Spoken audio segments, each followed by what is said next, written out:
Nasakin kaya, tignan mo dito oh. Baka yung ulo mo tinutukoy mo. Parang buwan kung kuminang. Nyak, nyak, nyak, nyak, nyak, nyak, nyak, nyak. Eh yung butas nga ng ilong mo, singlaki ng buwan. Oh!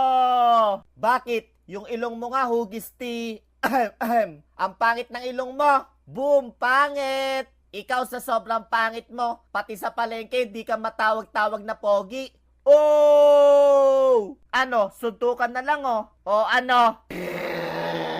Tapos, eto pa, sabi ng nanay ko, pag matutulog daw ako ng hapon, tatangkad ako. Ma, ano na? Sabi mo din dati kasing pogi ko yung mga artista. Ma, ano na? Pero nung umamin ako sa nagugustuhan ko, sorry Pepe, study first ako eh.